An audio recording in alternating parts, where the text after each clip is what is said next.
Alright, how now? Okay, moving on. So we have Mr. Machiavelli in here with the boys. I guess we're going through the Olympics. So we're moving on with William now to the famous history of the life of King Henry VIII.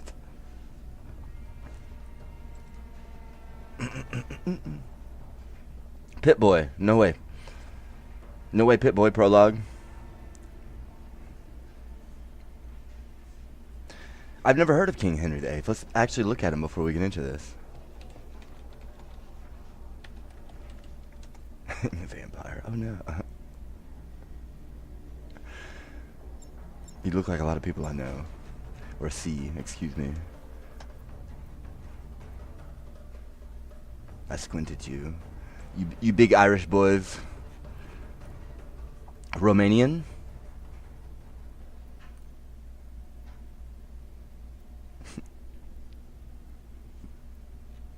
Act 1.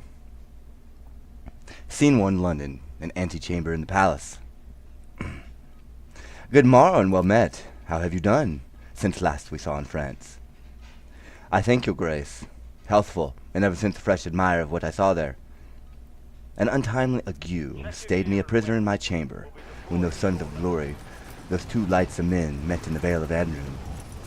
Twixt Gaius and Ard, I was in present.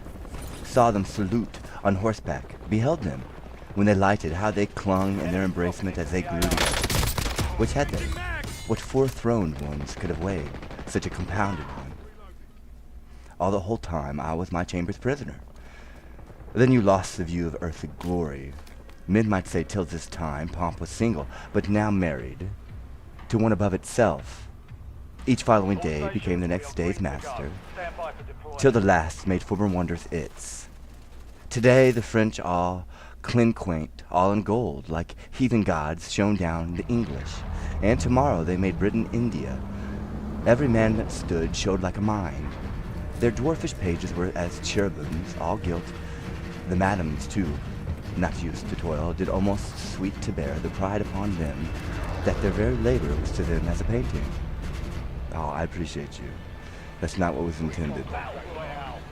Now this mask was cried incomparable, and the ensuing night made it a fool and beggar.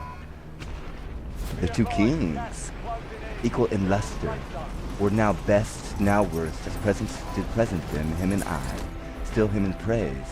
And being present both, 'twas said they saw but one, and no discerner durst wag his tongue in censure than these sons, for so they phrase them by their heralds challenged the noble spirits to arms they did perform beyond thought's compass.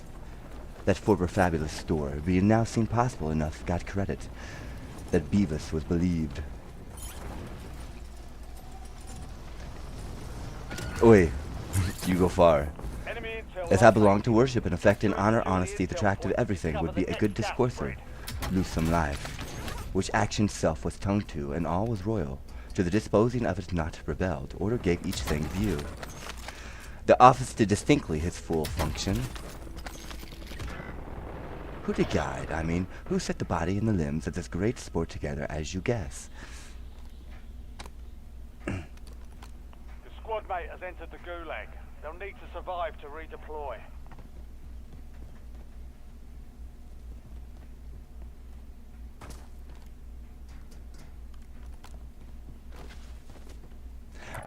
Moving here. Inserts that promises no element in such a business. I pray you. Who, my lord? All this was ordered by the good discretion of the Right Reverend Cardinal of York. The devil speed him. No man's pie is freed from this ambitious finger. What had he to do in these fierce vanities? I wonder that such a keech can with this very bulk take up the rays o'er the beneficial sun and keep it from the earth. Surely, sir, there's in him stuff that puts him to these ends, for being not propped by ancestry whose grace chalks successors their way, nor caught upon for high feats done to be the crown. Neither allied to imminent assistance, but spider-like out of his self-drawing web, he gives us note. The force of his own merit makes his way, a gift that heaven gives for that gives for him, which buys a place next to the king. I cannot tell what heaven hath given him. Let some graver eye pierce into that, but I can't see his pride peep through each part of him. Whence has he that? I got you. Look around. If not from hell, the devil is a niggard, or has given all before, and he begins a new hell in himself. Why the devil? Upon this French going out, took he upon him, without the privity or the king, to appoint what should attend on him. He makes up the file of all the gentry. For the most part, such to whom is great a charge, as such an honor he meant to lay upon in his own letter. The honorable board of council out must fetch him in the papers.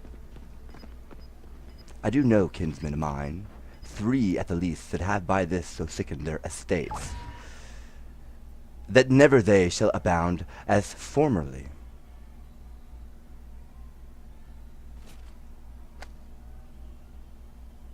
Oi, many have broke their backs with laying manners on 'em for this great journey.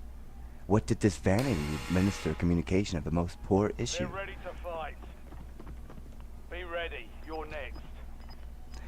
Grievingly, I think, the peace between the French and us not values the cost that it concluded.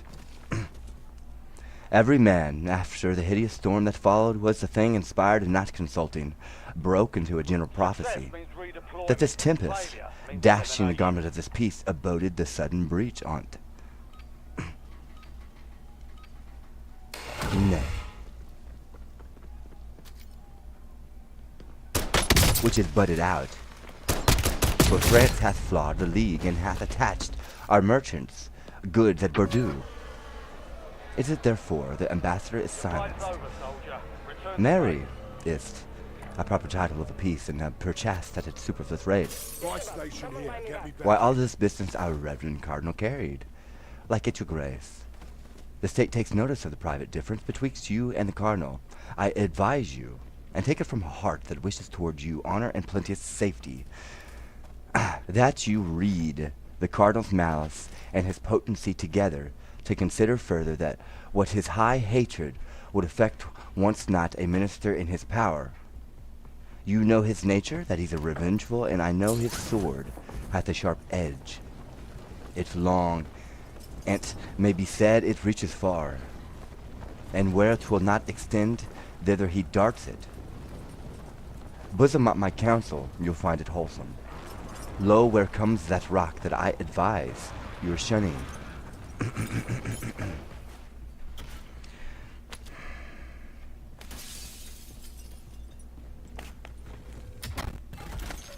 The Duke of Buckingham surveyor, ha! Where is his examination? Here, so please you. Is he in person ready? Tut-tut.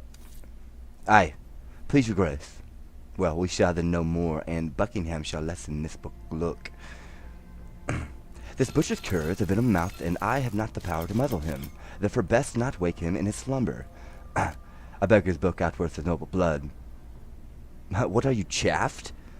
Ask God for temperance. That's the appliance only which your disease requires. I read in's looks matter against me, and his ire reviled me and his abject object. At this instant he bores me with some trick. He's gone to the king. I'll follow and outstare him. Stay, my lord, and let your reason with your choler's question what 'tis you go about. To climb steep hills requires slow pace at first. Anger is like a full hot horse, who being allowed his way, self-mettle tires him. Not a man in England can advise me like you. Be to yourself as you would to your friend. I'll to the king, and from a mouth of honor quite cry down, this I Ipswich fellow's insolence, or proclaim there's a difference in no persons. Be advised, here's not a furnace, for your foe is so hot that it so single yourself. We may outrun by violent swiftness that which we run at, and lose by overrunning. Tut-tut!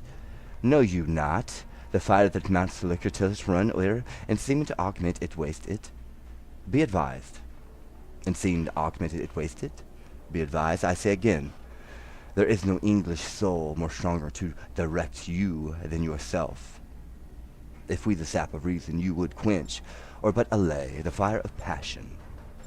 Sir, I am thankful to you, and I'll go along, but your prescription with this top-proud fellow, whom from the flow of gal I name not, but from sincere motions, by intelligence and proofs as clear as founts in July, when we see each grain of gravel, I do know to be corrupt and treasonous.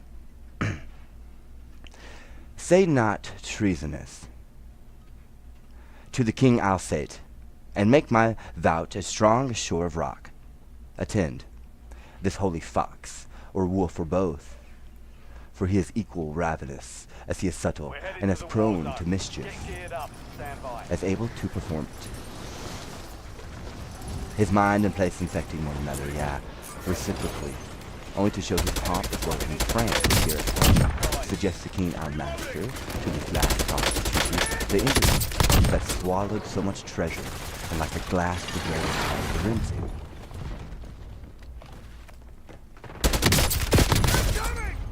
Faith, and so it did. Pray give me favor, sir. This cunning cardinal,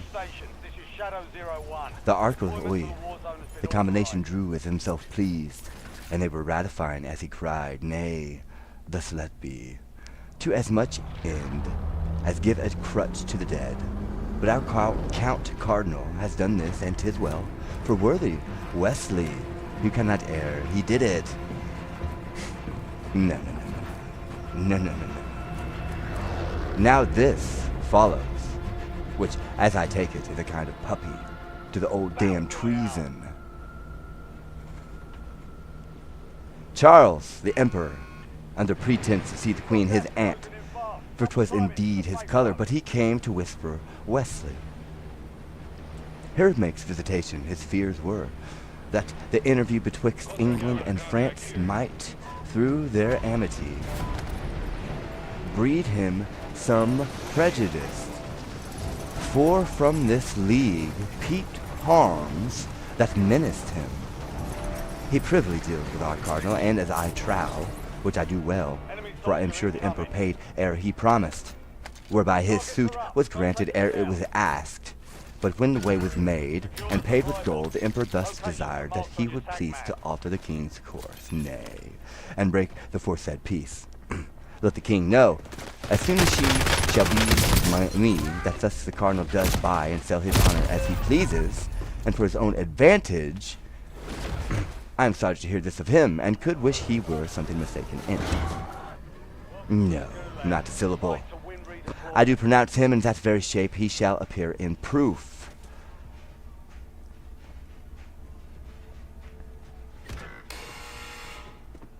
Your office, Sergeant, executed. My lord the Duke of Buckingham and Earl of Hereford, Stafford, and Northampton, I arrest thee of high treason in the name of our most sovereign king. Lo you, my lord, the net has fallen upon me. I shall perish under device and practice. I am sorry to see you tend from liberty, to look on the business present. 'Tis his highness' pleasure you shall to the tower.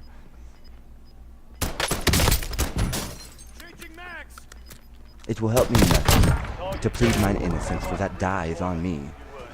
Clayton Del Smith, which makes my wittest part black, the will of heaven, be done in this and all things. I obey. Oui, my lord. Abergavenny, fare you well. Nay, you must bear you company. The king is pleased you shall to the tower, so you know how he determines further.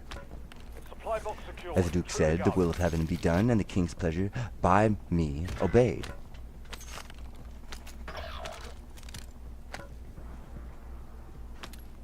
Here is a warrant from the king to attach Lord Montacute and the bodies of the Duke's confessor, John de la Carre, one Gilbert Peck, his chancellor. So. These are the limbs of the plot, no more, I hope. A monk, oui, the chateau. Oi, Nicholas Hopkins. He. My surveyor's false. Though a great cardinal hath showed him gold, my life is spanned already. I am the shadow Your of poor squad mate Buckingham, lost the fight. whose There figure aren't even to the spares instant this cloud puts on my darkening, my clear sun. My lord, farewell.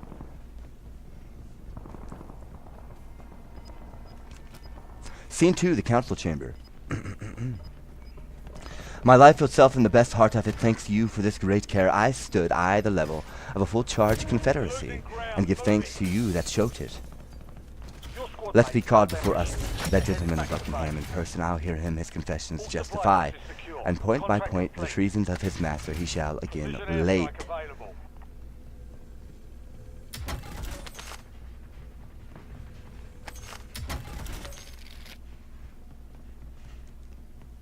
Nay, we must longer kneel.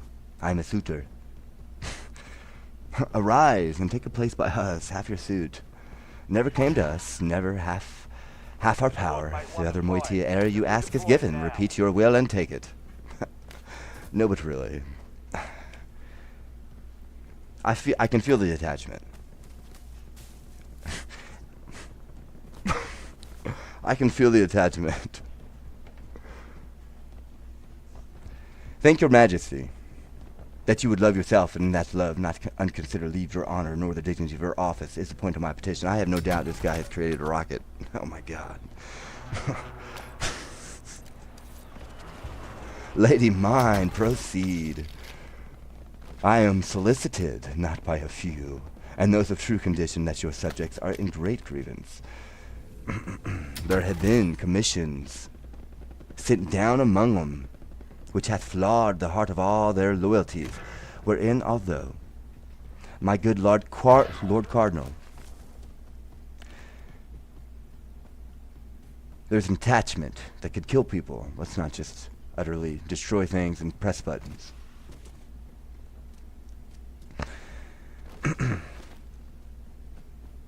They vent reproaches most bitterly on you as patron of these exactions. Yet the king our master, whose honor heaven shield from soil, even he escapes not language unmannerly. Yes, such which breaks the sides of loyalty and almost appears in loud rebellion. Not almost appears, it doth appear, for upon these taxations the the clothiers all not able to maintain, the many to them longing have put off the spinsters, carters, fullers, weavers, who, unfit for other life, compelled by hunger and lack of other means, in desperate manner daring the event to the teeth, are all in uproar, and danger serves among them. Taxation! Wherein, and what taxation? My lord Cardinal, you that are blamed for it alike with us know you of this taxation. Please you, sir, I know but of a single part in aught pertains to the state, and front it but in that file where others tell steps with me. No, my lord, you know no more than others, but you frame things that are known alike, which are not wholesome, to those which know them, and yet must, perforce, be their acquaintance. These exactions whereof my sovereign would have note, they are most pestilent to the hearing, and to bear the back is sacrificed to the load. It's up to you now. They say they are devised by you, or else you suffer too hard an exclamation.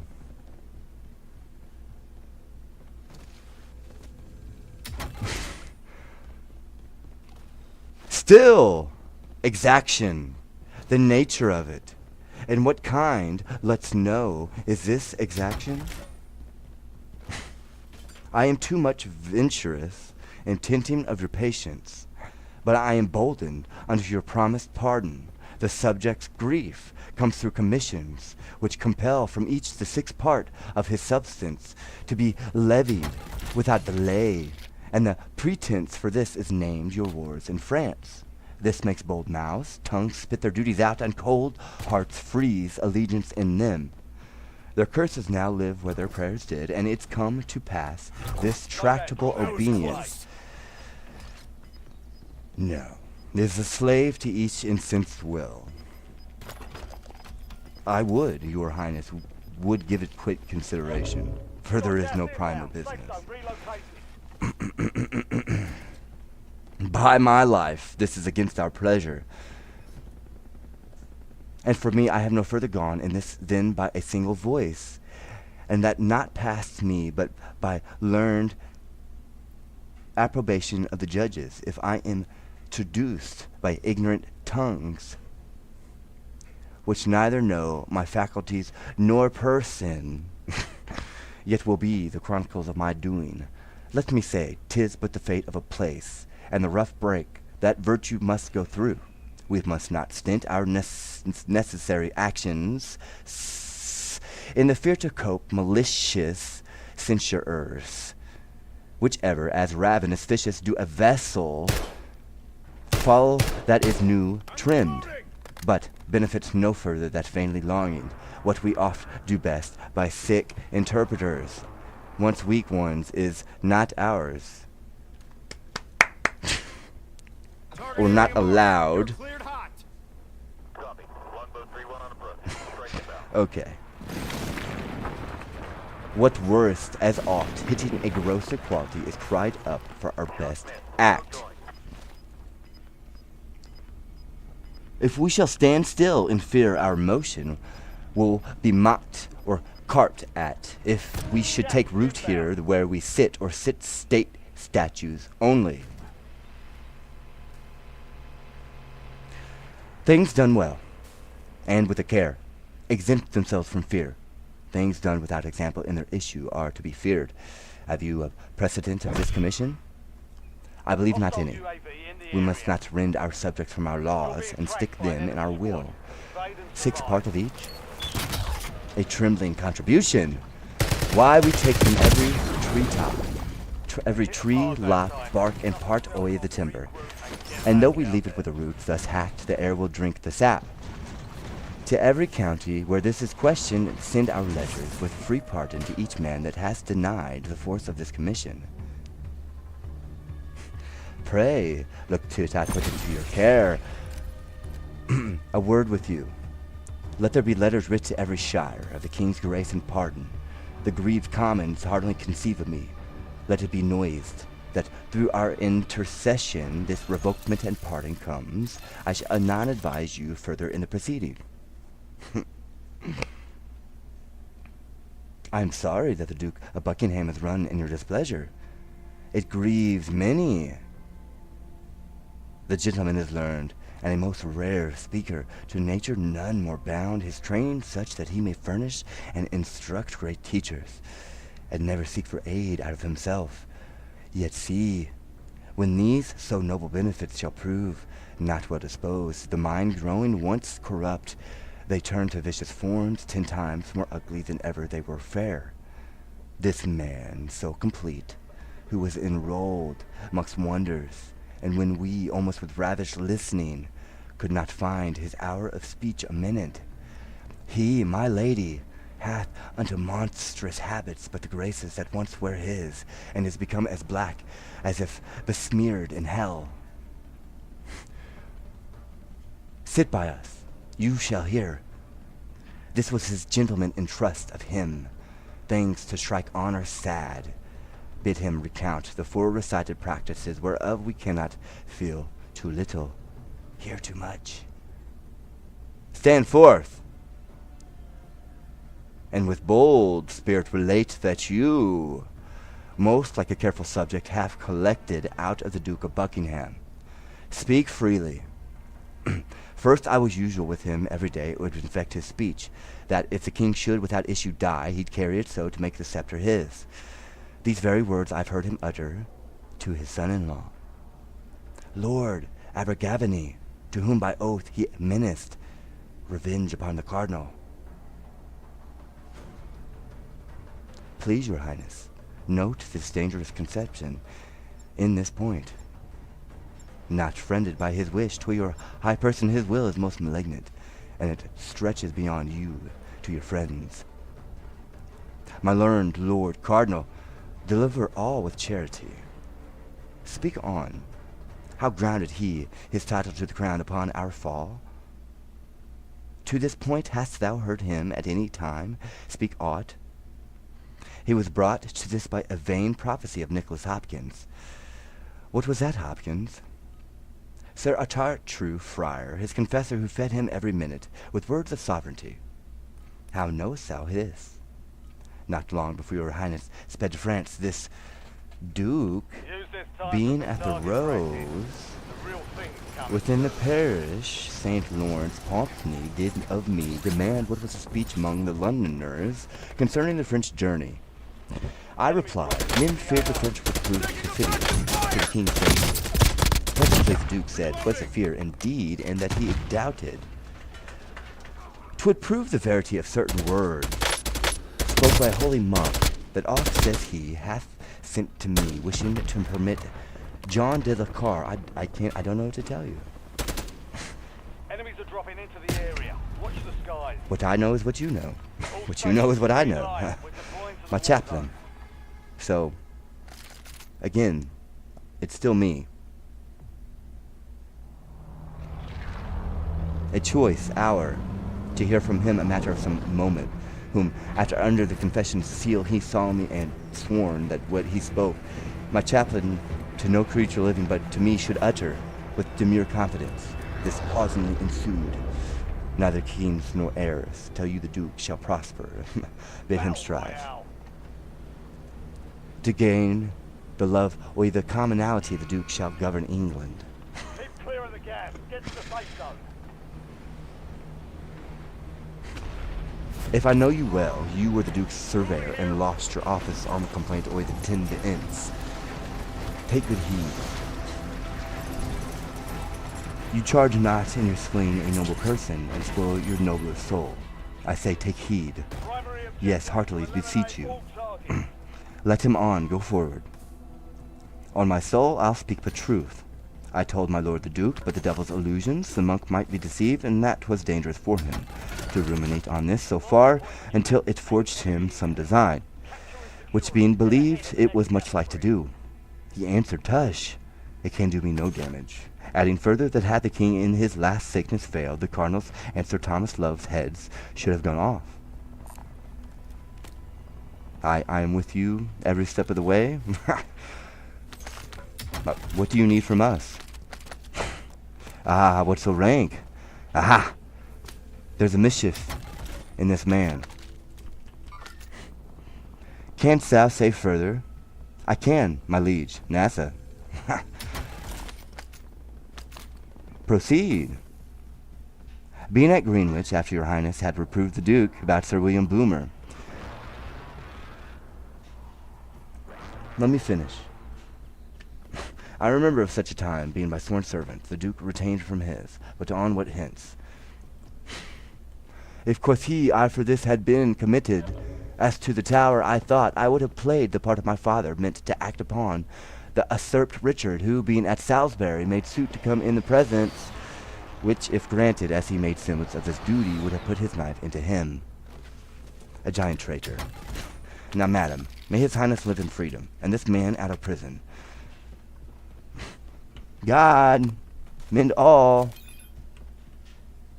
There's something more would out of thee what sayst. You know what I know. I've taken you every step of the way as far as I can go. After the Duke his father with the knife, he stretched him, and with one hand on his dagger, another spread on breast, mounting his eyes, he did discharge Horrible's oath. It's time to be a grown boy here, is what you're arguing about. Whose tenure was, were he evil, a sued, he would outgo his father by as much as a performance doth an irresolute purpose. There's his period. To sheath his knife in us, he is attached. Call him. Call him to present trial, if he may find mercy in the law. 'Tis his, if none. Let him not seek to us by day and night. He's traitor on the height. Okay, before we get into scene 3, I've taken you as far as we can go. I haven't told you everything. Okay. Alright. I was going to save that. I was going to draw the engine. It's an engine, dude. It's the Kingdom Hearts light and dark, but it's this dude. It's like Squad's in Dumbledore. the safe zone. Gas is moving. Woe is me. Well done, soldier. Okay, Check your map so for the next gas spread the location. ship. Dude. Hostile shooter. So, it's the shadow that I got. It's like a Dumbledore. It's his back. He's walking away, but he's in like a Merlin. He's like in a Merlin outfit, but he's walking out of the hall. He's walking through a doorway out into a hall that curves. That's the first picture that I got. And then after that, he was going into a room that was completely dark with an engine, where it has pistons, and one side is dark, one side is light. And then it goes down to the heart of the universe, is where it brings me. And then the beat of the engine, the light and dark. As far as I can go, this is him. Changing mags. So, what you know is what I know. I'm with you every step of the way. What do you need from me? Scene 3. A room in the palace. Till death do us part. Okay. Okay. Okay. Okay. Till death do us part.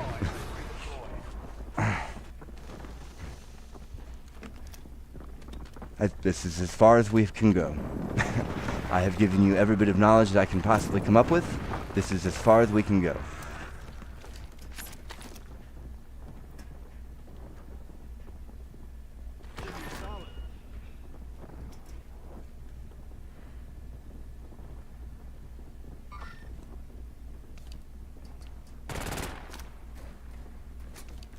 Scene 3, a room in the palace. Enter the Lord Chamberlain and the Lord Sands. Reloading. It's possible the spells of France should juggle men into such strange mysteries. New customs, though, they be never so ridiculous, nay, let 'em be unmanly, yet are followed. As far as I see, all the good our English have got by the late voyage is but merely a fit or two of the face, but they are shrewd ones. Now further, the Ark, so we don't know, we have the Ark.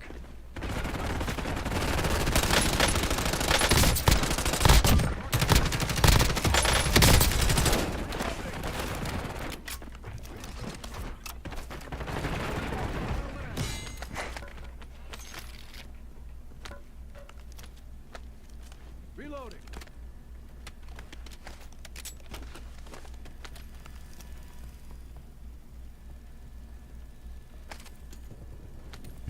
Scene 3, a room in the palace. It's possible the spells of France should juggle men in such strange mysteries. New customs, though they be never so ridiculous, nay, let 'em be unmanly yet are followed. As far as I see, all the good English have got by the late voyage is but merely a fit or two of the face, but they are shrewd ones. For when they hold them, they would swear directly their very noses had been counselors to Pupin or Clothris. They keep state so. So that would be Australia. Okay. Okay. Step by step. I see you. Definitely. That would be Australia.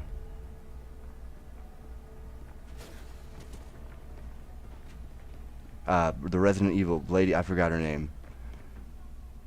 With the 3 daughters. That would be the one that flew past me and I caught a glimpse of her. But she would be Indian. The fight is ready. To death do us part. Almost your turn, soldier. Stand by. Eternity.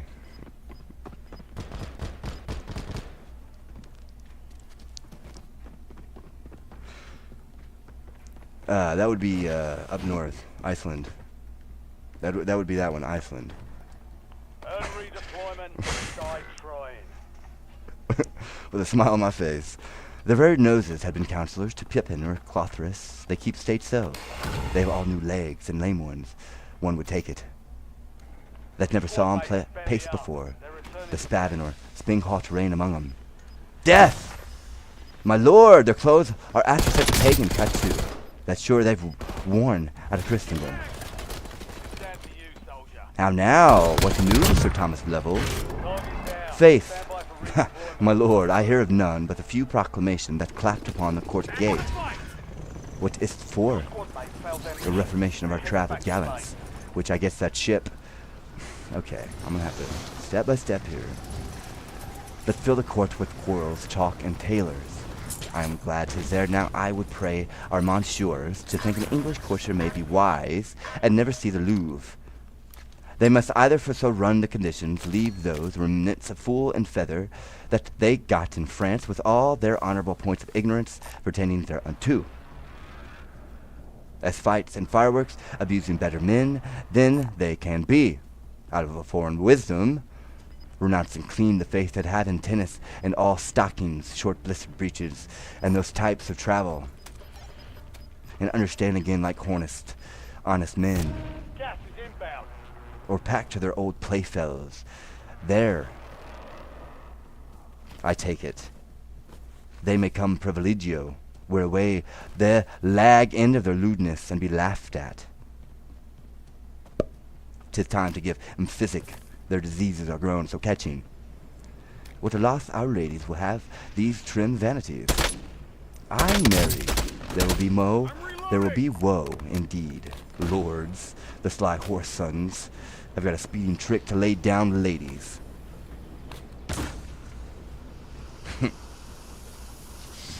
A French song and a fiddle has no fellow. The devil fiddle, I'm glad there's going for sure there's no covering of 'em. We lost that one. Now, an honest country lord as I am, beaten a long time out of play, may bring his plain song and have an hour of hearing, and by our lady held current music too. Well said, Lord Sands. Your colt's tooth is not cast yet. No, my lord, your shalt not while I have a stump. Sir Thomas, whither were you a-going? To the Cardinal's your lordship is a guest too. Oi, 'tis true. This night he makes a supper and a great one. To many lords and ladies there will be the beauty of this kingdom, I'll assure you. That churchman bears a bounteous mind indeed. A hand as fruitful as the land that feeds us. His dews fall everywhere. No doubt he is noble. He had a black mouth that said other of him. He may, my lord, he has wither all in him. Sparing would show a worse sin than ill doctrine. Men of this way should be most liberal. They are set here for examples. True, they are so, but few now give so great ones. My barge stays. Your lordship shall along. Come, good Sir Thomas, we shall be late else, which I would not be, for I was spoke to with Sir Henry Guildford this night to be comptrollers. I am your lordships. The ships.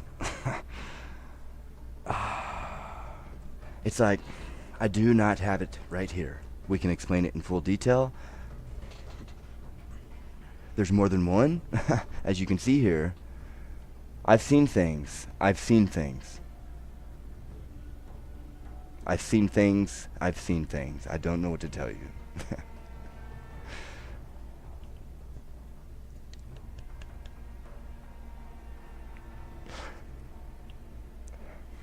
I've seen wonders. So, I've explained the ships to my best ability. In full detail every step of the way. Oh yeah.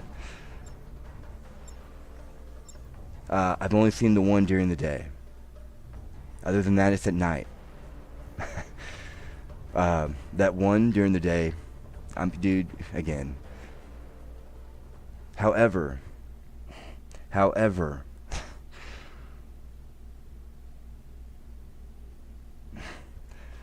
I have one at night. I mean, it went from 0 to, light speed. Department of Defense, I can see you. So you're attached to it in the arc. I can see you're coming from the screen here. Enemy soldier incoming. incoming. You're the one doing it. You're Wagner. I want cease and desist. We're going to separate from Wagner. We are separating from Wagner, whether you like it or not. I promise it is an act of treason. It has already been laid out. I don't want to argue about it. I'm going to be very nice with you. It is an act of treason. It's DOD. I can see it because you were pointing it out through my eyeball. You were grabbing the memory of what you were doing. So, before I go to scene 4 here, at night, from 0 to light speed, I've watched it. So, what happened? I was sitting here, I was looking at the stars. All stations, My tree we are here. green to go. Stand by Again, for I've went deployment. through this. I had looked at the stars every night for a pattern. I'd created a cycle within my mind. So whenever I went out there, I was staring at a star, and I thought to myself, hey, this is off. Something's off about this star. I don't remember seeing this star before. So I'm sitting there staring at it for a couple seconds, and as I'm staring at it, it takes off from 0 to light speed. Here I am with my presentation and blueprints. I've explained it in full detail, in complete honesty. It is in English, step by step. DOD, he has just called you out. I can see it. DOD, you're moving his eyeball on the words here. It is an act of treason. You're trying to bust open an explosion right now. Again, I am the king of this country. There's a physical attachment here. It is deeper than You're clear you. to engage all hostiles. Positive ID on the bounty targets. Hunt them down. Enemy soldier From incoming. 0 to light speed. You can argue during the day, whatever. During the day, it did this little metro. It was sitting there, just hovering. It was like the Chicago bean. It was in a diamond like this, which is from Spain to the end of Russia. Enemy UAV overhead. It was in a diamond shape like this. It was shiny like the Chicago bean, the cloud gate. There was no blemish. It was shining the sun at me as I approached it. It did this metronome. It did a really fast. You could see 3 of them, like when you do a pencil in front of you. You could see it do this, and it disappeared west. It's fight time. That's exactly what I saw to my best ability. Stand by. That's the only thing I've seen during the day. I've seen it twice. The second time, I didn't really get a good look. It could have been a weather balloon or something. The first time, I know what I saw. It went from 0 to light speed. I know what I saw.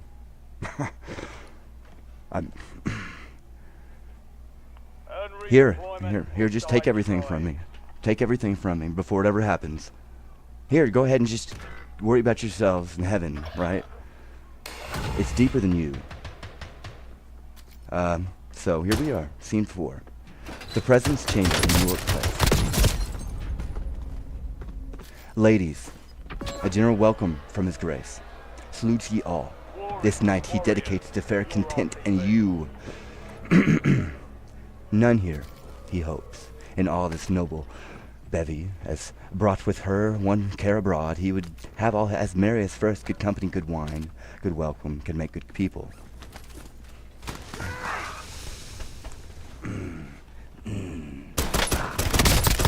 Oh, my lord, you're tardy.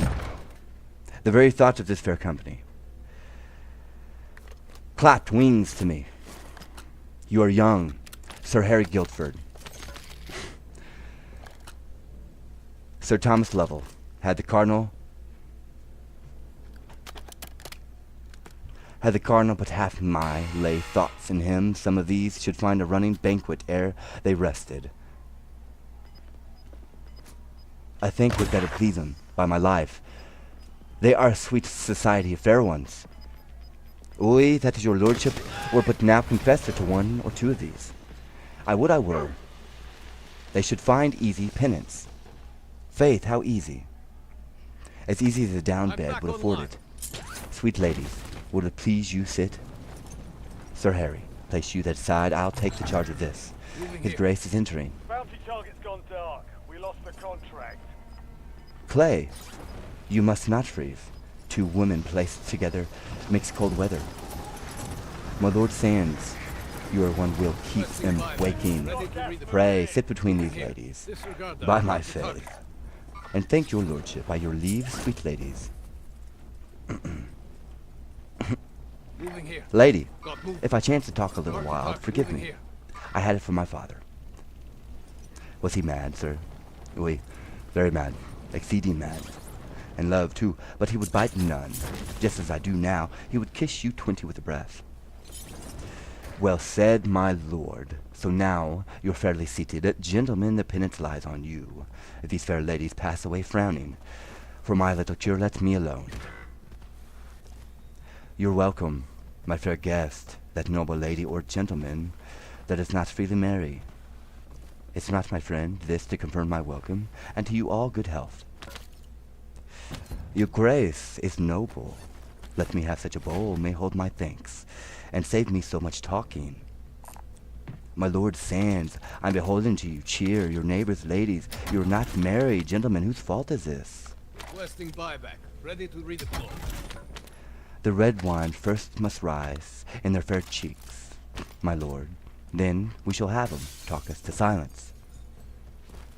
You're a merry gamester, my lord Requesting Sands. buyback. Ready to redeploy. Yes, if I make play. Here's to your ladyship, and pledge it, madam, for 'tis to such a thing. You cannot show me. I told your grace they would talk. Don't die here. Anon. Look out there, some of ye.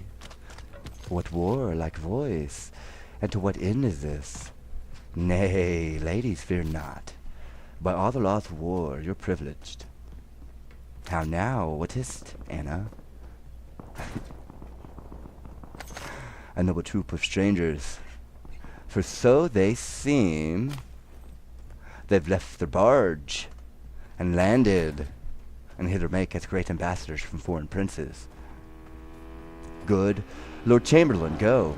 Give 'em welcome. You can speak the French tongue, and pray receive 'em nobly, and conduct 'em into our presence, where his heaven of beauty shall shine it full upon them. Some attend him. You have now a broken banquet, but we'll mend it. A good digestion to you all, and once more I shower a welcome on ye. Welcome all. A noble company, what are their pleasures? Because they speak no English. Thus they prayed to tell your grace, having heard by fame of this so noble and so fair assembly this night to meet here, they could do no less, out of the great respect they bear to beauty, but leave their flocks, and under your fair conduct crave leave to view these ladies, and entreat an hour of revels with them. Say, Lord Chamberlain, they have done my poor house grace, for which I pay them 1,000 thanks, and pray 'em take their pleasures. The fairest hand I ever touched, O beauty, till now I never knew thee. My lord, your grace, pray tell them thus much from me, there should be one amongst them, by his person, more worthy this place than myself, to whom, if I but knew him, with my love and duty I would surrender it.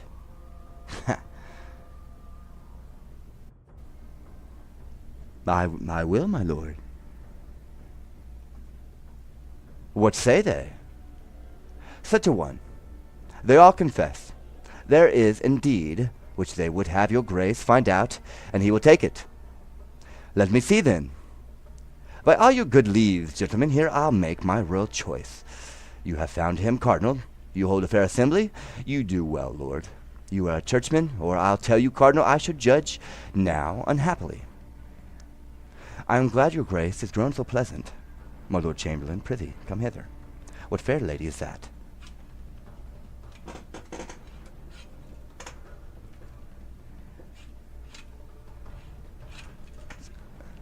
No.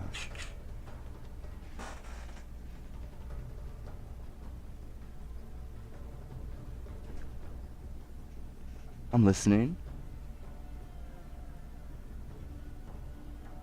And please your grace, Sir Thomas Bullen's daughter.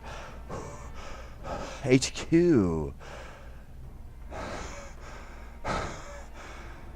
Welcome to Earth, bro. The Viscount Rochford, one of your highness women. By heaven, she's a dainty one, sweetheart. I were unmannerly to take you out, and not to kiss you. A health, gentlemen! Let it go round. Sir Thomas Lovell, is the banquet ready? Aye, the privy chamber. Yes, my lord. Your grace, I fear with dancing and a little heated, I fear too much.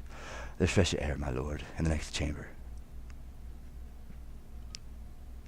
Lead in your ladies, every one. Sweet partner, I must not yet forsake you. Let's be merry.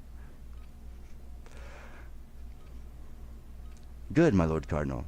I have a half a dozen healths to drink to these fair ladies, and a measure to lead them once again. And then let's dream who's best in favor. Let the music knock it.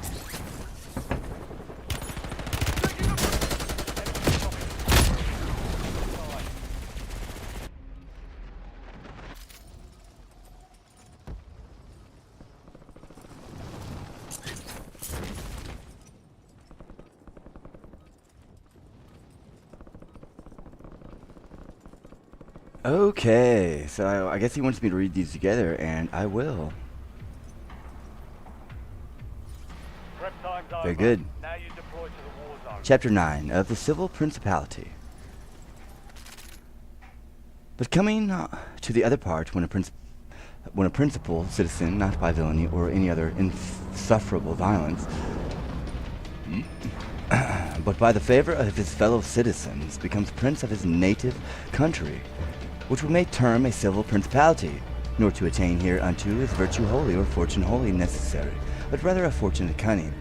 I say, this principality is climbed up too, either by the people's help or the great men's, for in every city we find these two humorists differ, and they spring from this, that the people desire not to be commanded nor oppressed by the great ones. And the great ones are desirous to command and oppress the people, and from these two several appetites arise in the city one of these three effects, either a principality or liberty or tumultuary lincentiative. The principality is called either by the people or the great ones, according as the one or with these factions have the occasion offered for the great ones, seeing themselves not able to befit the people, begin to turn the whole reputation to one among them and make him prince, whereby they may under his chateau vent their spleens. The Piol Eliminate enemies and secure supply caches to get that target off their back.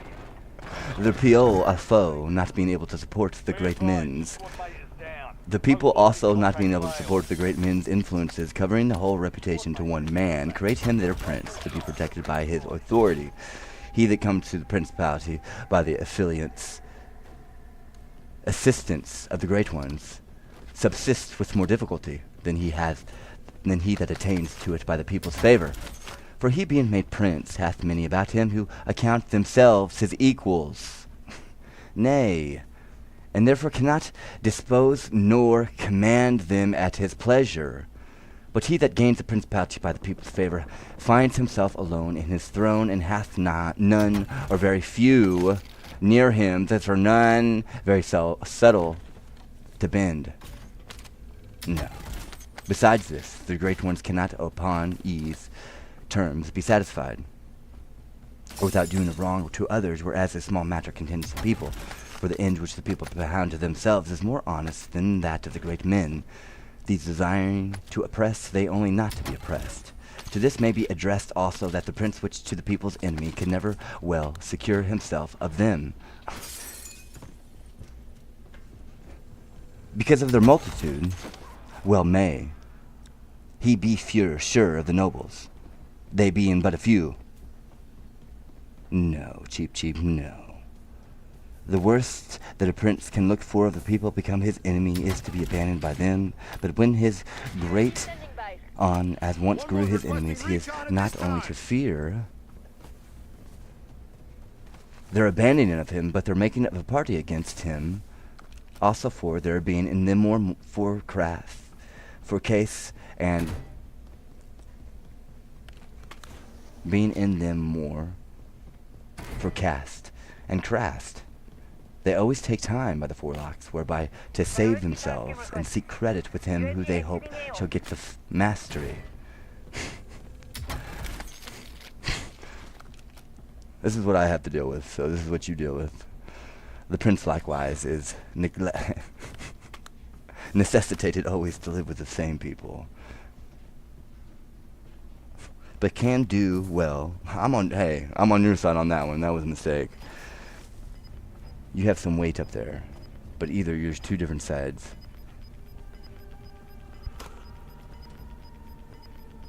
You would be like You're Mercury, losing ground. Move it.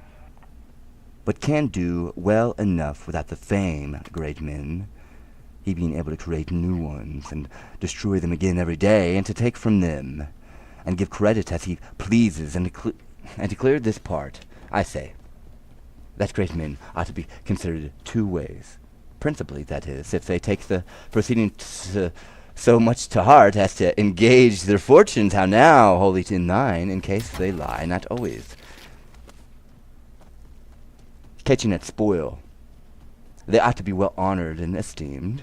Those that bind themselves not to thy fortune are to be considered also two ways.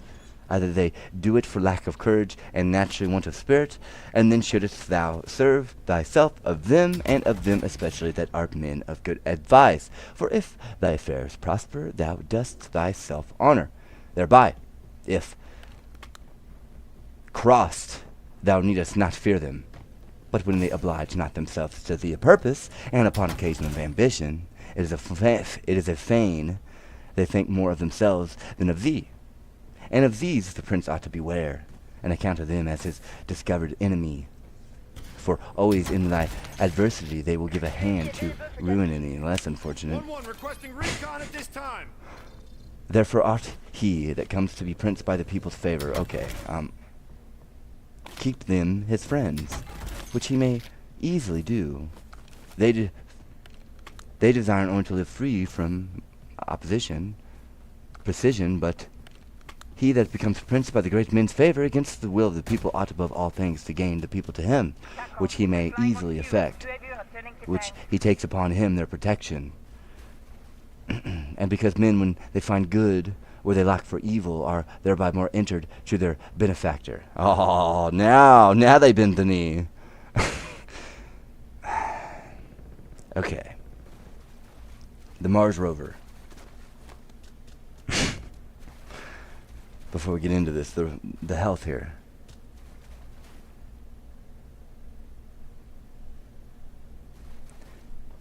I just want you to sit and think about it as I say that, and why I'm saying it.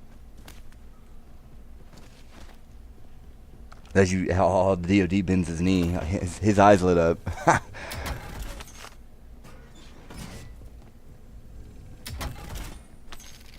Nobody talks about that one, the health there.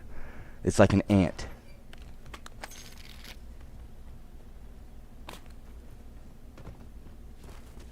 Luckily you have me.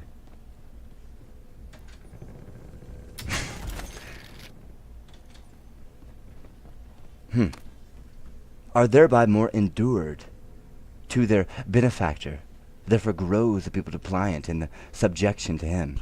As if by their favors he had attained his dignity, and the prince is able to gain them to his side by many ways, which, because they vary according to the subject's no certain rule, can be given thereupon.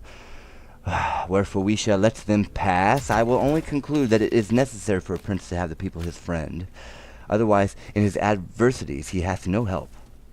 Nabu, prince of the Spartans, supported the siege of all Greece, and an exceeding victorious army of the Romans, and against those that defended his native country and state. And this sufficed him alone, that as the danger came upon him, he secured himself of a sewer. Whereas, if the people had been his enemy, this had nothing invalid him. This had nothing availed him. And let no man think to overthrow this my opinion with that common proverb, that he who relies upon the people lays his foundation in the dirt. For that is true, where a private citizen grounds upon them, making his account that the people shall free him. When either his enemies or the magistrates oppress him, in this case he should find in himself often deceived, as it befell the Gracias in Rome, and in Florence, George Scali. But he, being a prince that grounds thereupon, who can command, and is a man of courage, who hath his wits about him, him and his adversaries, and wants nor other preparations, and holds together the whole multitude animated with his valor, and orders, shall not prove deceived by them, and shall find he hath laid good foundations. These principalities are wont to be upon the point of falling when they go about to skip from the civil order to the absolute. For these princes either command of themselves or by the magistrate in the last case, their state is more weak and dangerous because they stand wholly at the will and pleasure of these citizens, who then erect over the magistrates, who especially in adverse times are able with facilities to take their state from them, either by rising up against them or by not obeying them. And then the prince is not at hand in whole dangers to take the absolute authority upon him, for the citizens and subjects that are accustomed to receive the commands from the magistrates are not like in those fractions to obey his. And in doubtful times he shall always have grateful penury of whom he may trust. For such a prince cannot ground upon that which he sees in peaceful times. When you're getting in some gray territory, when the citizens have need of the state. Yes, sir, I see you up there. In my head, everyone runs and everyone promises, and very one will venture his life for him when there is no danger near. But in times of hazard, when the state hath need of citizens, there are but few of them. Then so much the more of this experience dangerous, in that it cannot be once made. Therefore a prudent prince ought to devise a way thereby citizens always and in case and in quality of time may have need of his government, and they shall always after prove faithful to him. Time for a fight. Almost your turn, soldier. Stand by. I've seen some things, let me tell you. The alien, dude. See, that's one of those things. You don't like it. You don't like that I can see you and not be able to see you. And I see you see me. Right there. Smiling at me from where you at, Nessa? Uh-huh. You don't like me being able to see you, not being able to see you. Failure means elimination. No, we're not doing this right here with this the tailbone here. It'll be like an ice cream cone. No, thank you. Chapter 10. In what manner the forces of principalities ought to be measured. It is requisite in examining the quality of those principalities to have another consideration of them. That is, if a prince have such dominions that he is able, in case of necessity, to submit of himself, or else whether he has always or he hath always need of another to defend him. And to clear this point the better, I judge them able to stand of themselves, who are to have power, either for their multitudes of men or quantity of money, to bring into the field a complaint army in Iowan, Battelle, with whoever comes to avail them. And so I thank those always to stand in need of others' help, who are not able to appear in the field against the enemy, but are forced to retire within their walls and guard them. Touching the first case, we have treated already, and shall add somewhat thereto, as occasion shall require. In the second case, we cannot say other, save only to encourage some princes to fortify and guard their own capital city. My initials, and of the country about not to hold much account.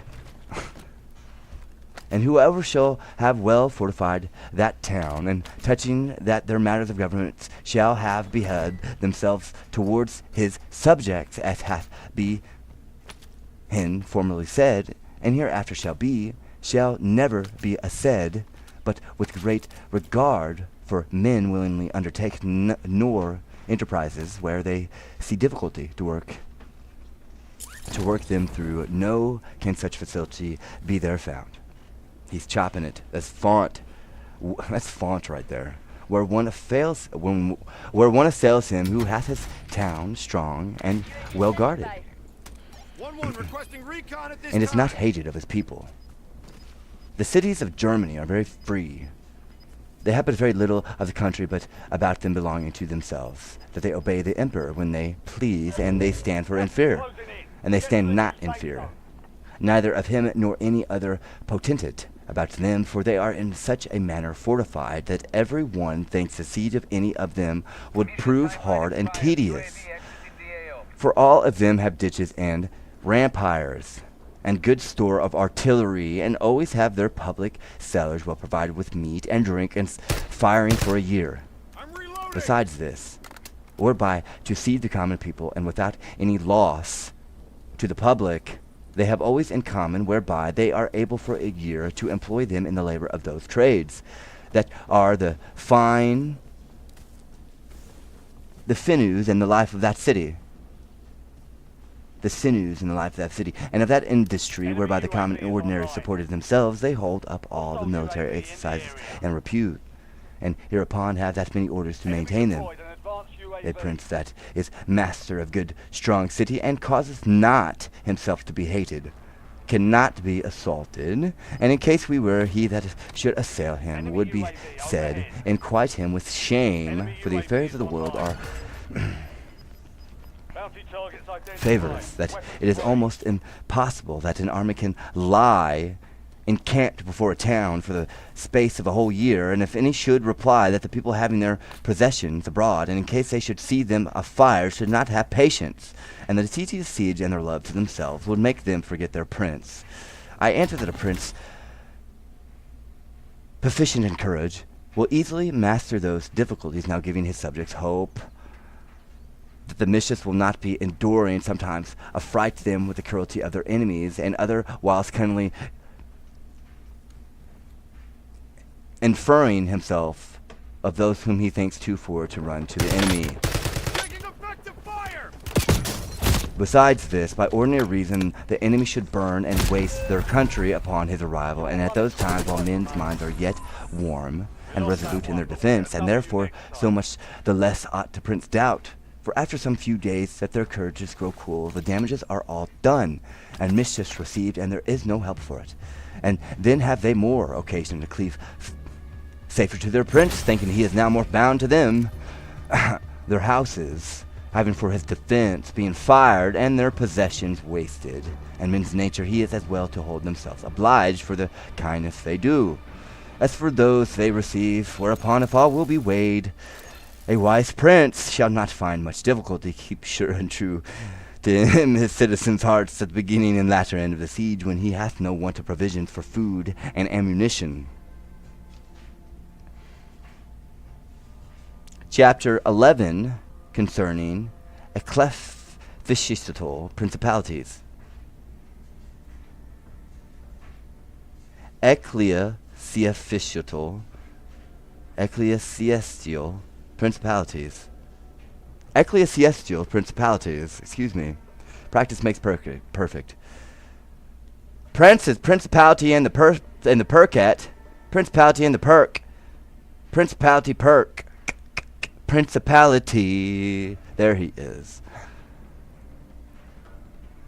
There remains now only that we treat of the ecclesiastical principalities, about which all the difficulties are before they are gotten, for they are attained to either by virtue or fortune, and without the one of the others they are held, for they are maintained by orders, and inveterated in the religion, all which are so powerful and of such nature that they maintain their princes in their dominions in what manner soever they proceed and live. These only have an estate, and offend it not, have subjects, and govern them not, and yet their states, because unattended, are not taken from them. Nor their subjects, though not governed, care not, think not, neither are able to alienate themselves above them. These principalities, then, are only happy and secure, but they being sustained by superior causes, whereunto the humane understanding reaches not. I will not meddle with them. For being set up and maintained by God, it would be the part of presumptuous and rash man to enter into discourse of them. Yet, if any man should ask me whence it proceeds that the church and temporal power hath attained to such greatness, seeing thus till the time of Alexander I, the Italian potentates, and not only they who are intitulated the potentates, but every baron and lord though of the meanest condition in regard of the temporality, made but small account of it. And now a king of France trembles at the power thereof, and it hath been able to drive him out of Italy, and ruin the Venetians. And however this be well known, methinks it is not superstitious in some part to recall it to memory. Yeah. Before that, Charles, King of France, passed into Italy. This country was under the rule of the Pope Venetians, the King of Naples, the Duke of Milan, and the Florentines. These potentates took two things principally to their care. The one, that no foreigner should invade Italy. The other, that no one of them should enlarge their state. They against whom this care was taken were the Pope and the Venetians, and to restrain the Venetians there needed the union of all the rest, as it was in the defense of Ferraramus.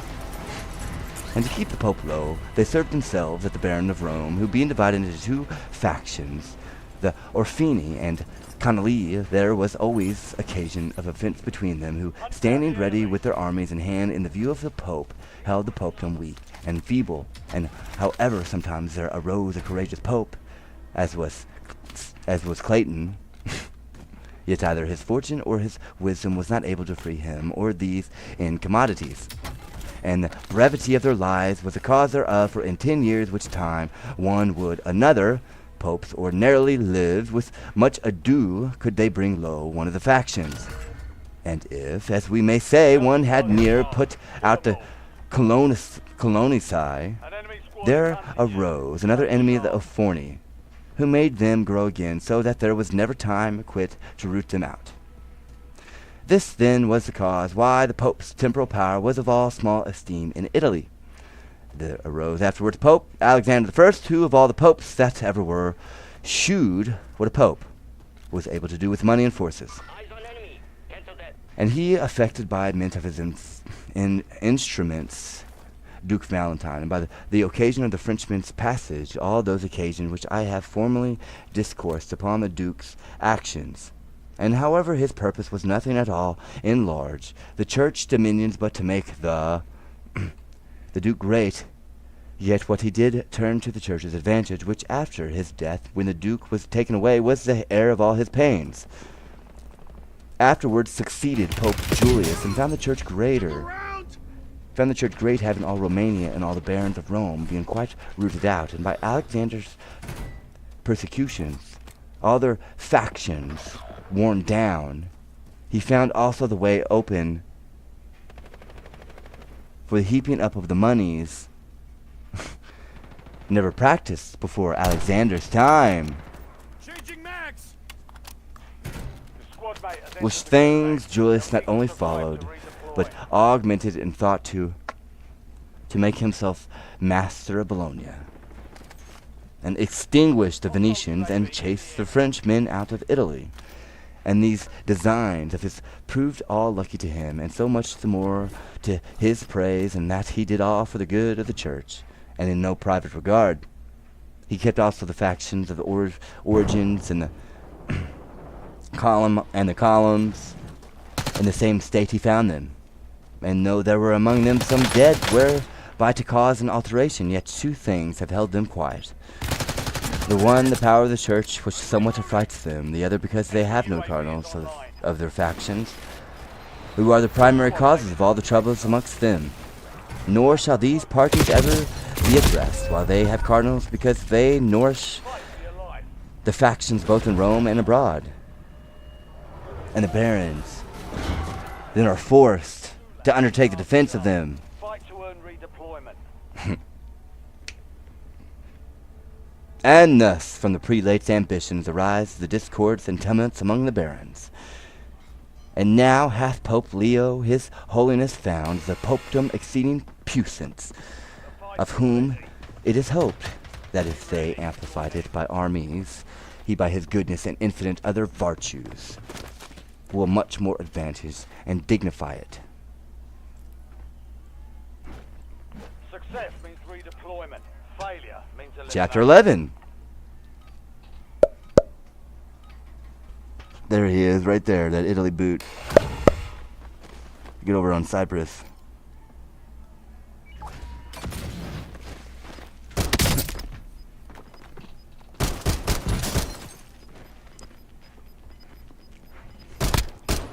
I'm reloading. Chapter 11.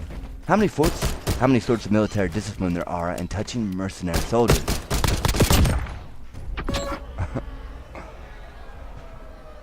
gave us a solid try. Time to head back to base. Having treated particularly of the qualities of those principalities which in the beginning I propounded to discourse upon and considered in some part the reasons of their well and ill being, and shewed Back in. the ways their well whereby many have sought to gain, and hold them. It remains now that I speak in general of defenses and defenses. Moving here. They may chance in each of the foreign named. We have formerly said that it is necessary for a prince to have good foundation laid. Otherwise it must needs be that he go to rack. The principal foundations that all states have, as well as new, as old or mixed, are good laws and good arms, and because there cannot be good laws where there are not good arms, and where there are good arms there must needs be good laws. I will omit to discourse of the laws and speak of arms. I say then that the arms wherewithal a prince defends his state either are his own, or mercenary, or auxiliary, or mixed. Those that are unnecessary and auxiliary are unprofitable and dangerous, and if any one holds his state founded upon mercenary arms, he shall never be quiet nor secure, because they are never well united ambition. And without discipline, treacherous among their friends, sour among their enemies, cowardly, they have no fear of God.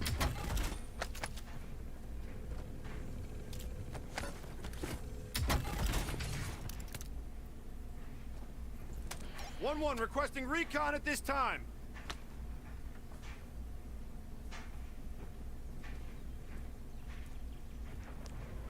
Nor keep any faith with men, and so long nor keep any faith with men, and so long only defer they the doing of mischief. Till the enemy comes to, that would be. You're like, you have like a little slide. You'd have to do like Dexter the Blood. You know, when he puts the blood on the little projector, you're sliding something in the eyes there. That needs to stop. That would be the enemy. Whoever would be doing that. Till the enemy comes to assault thee, and in time of peace thou art deployed by them, in war by the enemy. The reason hereof is because they have neither love nor other cause to keep them in the field, but only a small spend, which is not a force to make them willing to hazard their lives for thee. Relocating safe zone. They are willing indeed to be thy soldiers, till thou goest to fight, but then they fly or run away, which thing would cost me but small pains to persuade, for the ruin of Italy hath not any other cause now a days than for that is hath these many years relied upon mercenary arms, which a good while since perhaps may have done some man some service, and among themselves they may have been thought valiant, but too soon at any foreign enemy appeared they quickly shewed what they were, whereupon Charles the King of France without opposition made himself master of all Italy, and he that said that the causes thereof were our faults said true. But these were not those they believed, but what I have told. And because they were the prince's faults, they also have suffered the punishment. I will suffer. Shew the infelicity of these arms. The mercenary captains are either very able men or not. If they be, thou canst not repose any trust in them. For they will always aspire unto their own proper advancements, either by suppressing of thee that are art their lord, or by suppressing of some one else quite out of thy purpose. But if the captain be not valious, or he ordinarily ruins thee, and in case it be answered that whoever shall have his arms in his hands, whether mercenaries or nor will do so, I would reply that arms are to be employed either by a prince or commonwealth. The prince ought to go in person, and person me the defense of a commander. The republic is to send forth her citizens, and when she sends forth one that proves not of abilities, she ought to change him then, and when he does prove valorous, to bridle him, so by the law, that he exceed not his commission. And by experience we see that princes and republics of themselves alone make very great conquest, but that mercenary arms never do other than harm. And more hardly falls a republic, armed with her own arms, under the obedience of one her own citizens, than one that is armed by foreign arms. Rome and Sparta subsist many ages armed and free. The Swisers are exceedingly well armed, and yet very free. Get that out.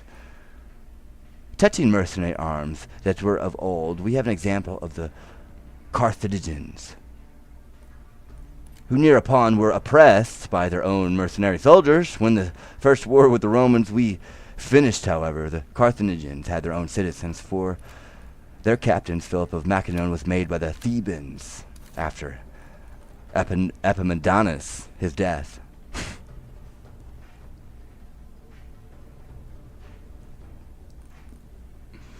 General of their armies, and after victory he took from their library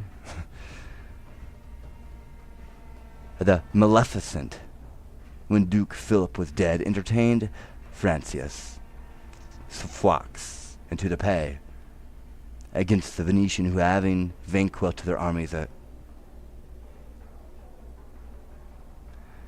their enemy at Carragio,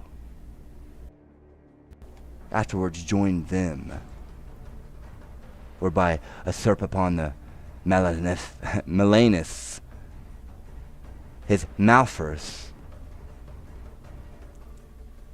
his masters, Sphorus, his father, being in Joan, the Queen of Naples' pay, left her on a sudden disarmed, whereupon she, to save her kingdom, was constrained to cast herself into the King of Aragon's bosom. And in case the Venetians and the Florentines have formerly augmented their state with their kind of arms and their own captains, and yet none of them have ever made themselves their princes, but rather defended them, I answer that the Florentines in this case have had fortune much their friend. For of valorous captains, which they might any way fear, some have not been victors, some have had opposition, and others have laid the aim of their ambitions another way. He who overcame not was John Anto, of whose faith there could no proof be made, being he vanquished not. But every one will acknowledge that, had he vanquished, the Florentines were at his discretion. Sforza had always the braschi for his adversaries, for that they were as guard one upon another. Francis converted all his ambition against Lombardy, Braccio against the church and the kingdom of Naples. But let us come to that which followed a while ago. The Florentines made Paul Vitelli their general, a thoroughly advised man, and who from a private fortune had rose to very great reputation. Had he taken Pisa, no man will deny but that this Florentines must have held fast with him. For had to been entertained in their enemies' pay, they had no remedy, and they themselves holding of him a force were to obey him. The Venetians, if we consider their proceedings, we shall see wrought both warily and gloriously, while themselves made a war, which was before their undertakings by land, where the gentlemen with their own commons and arms behaved themselves bravely. But when they began to fight by land, they lost their valor and followed the customs of Italy. And in the beginning of their enlargement by land, because they had not much territory, and yes, were of great reputation, they had not much cause to fear their captains. But as they began to extend their bounds, which was under their commander, Machiavelli, they had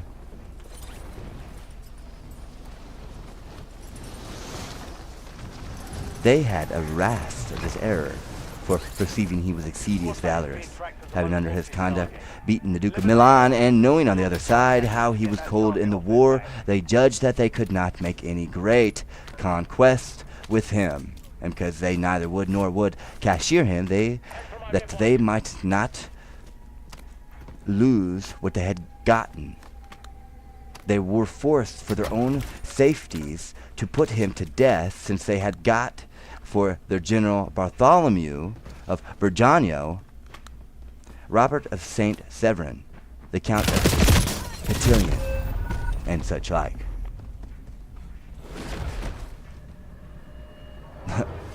Whereby they were to fear their loss, as well as to hope for gain, as it fell out afterwards at VIII, where in one day they lost that which with so much pains they had gotten in 800 years. For from these kind of arms grow flack and flow and weak gains, but sadden and wonderful loss. And because I am now come with these examples into Italy, which now these many years have been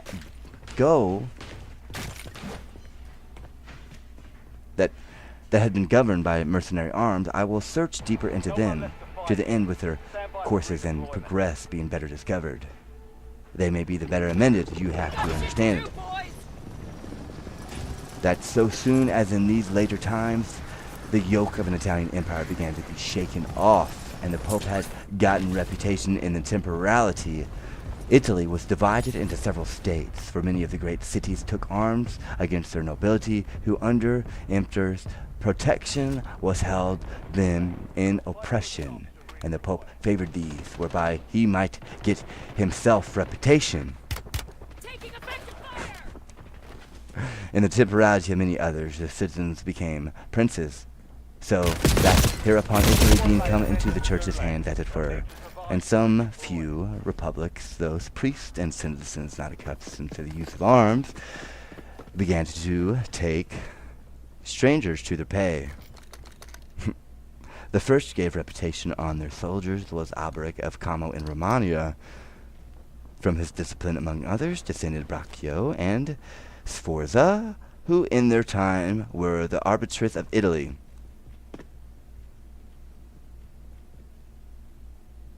After these followed all others, who even till our days have commanded the arms of Italy, and the success of their VIII hath been that it was overrun by Charles, pillaged by Louis, forced by Ferdinand, and disgraced by the Swiffers.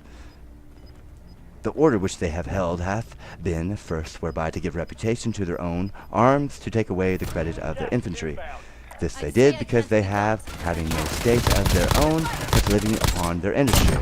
Their few foot gave them no reputation, and many they were not able to maintain, whereupon they reduced themselves to cavalry. And so with a supportable number they were entertained and honored, and matters were brought to such terms, and in any army of 20,000 soldiers you should not find 2,004.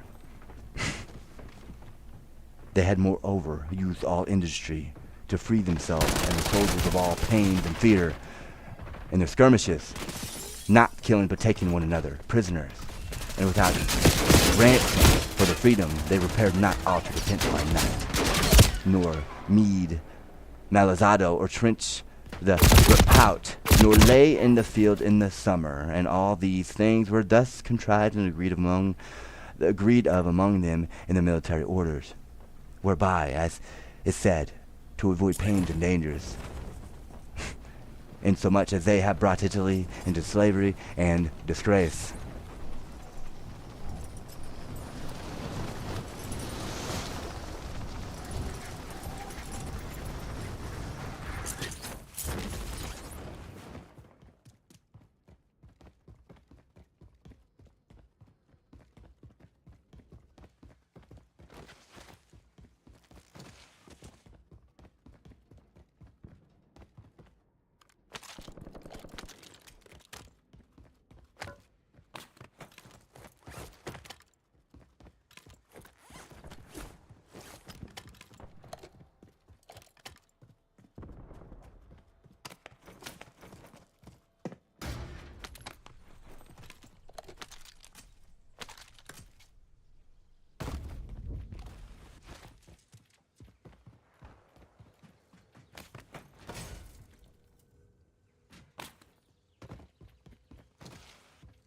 Buy me back.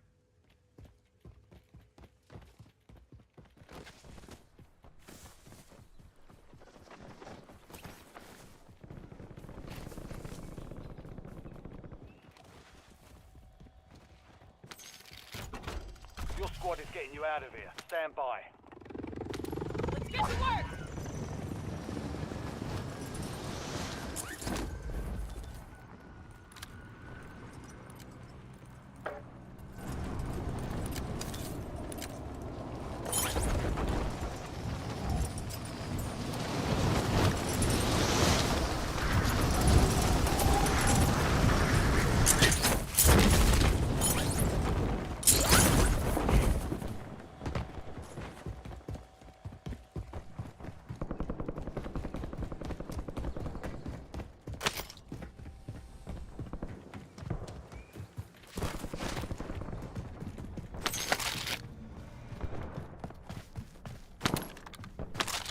Here.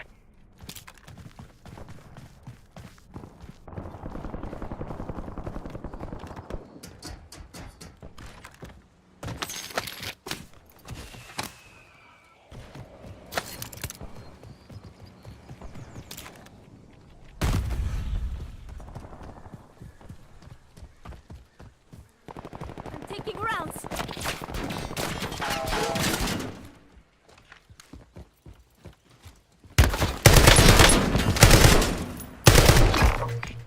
Changing mags! Your objective's simple.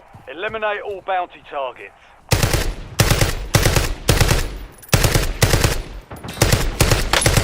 Last mag!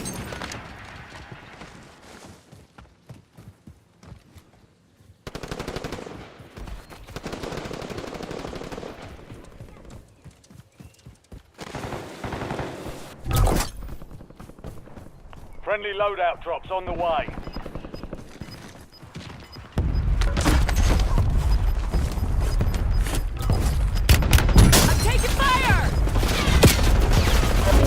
Gas is moving. New safe zone located.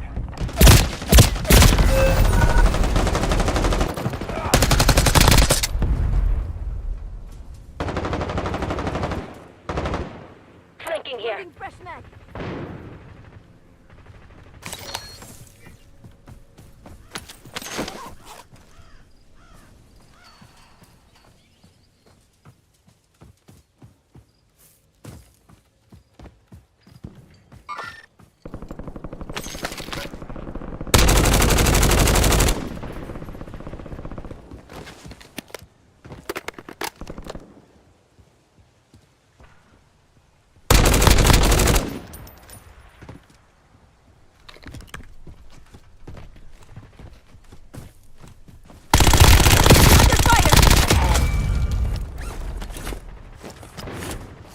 Changing mag!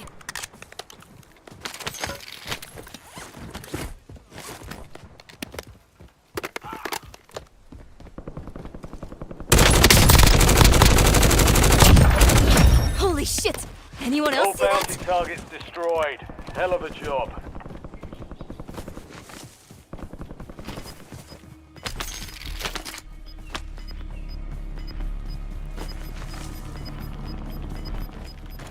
Your squad paid for your release.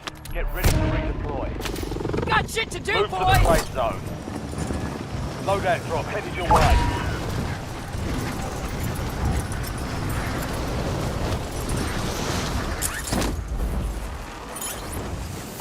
Enemy UAV overhead.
Supply boxes marked. Secure those locations.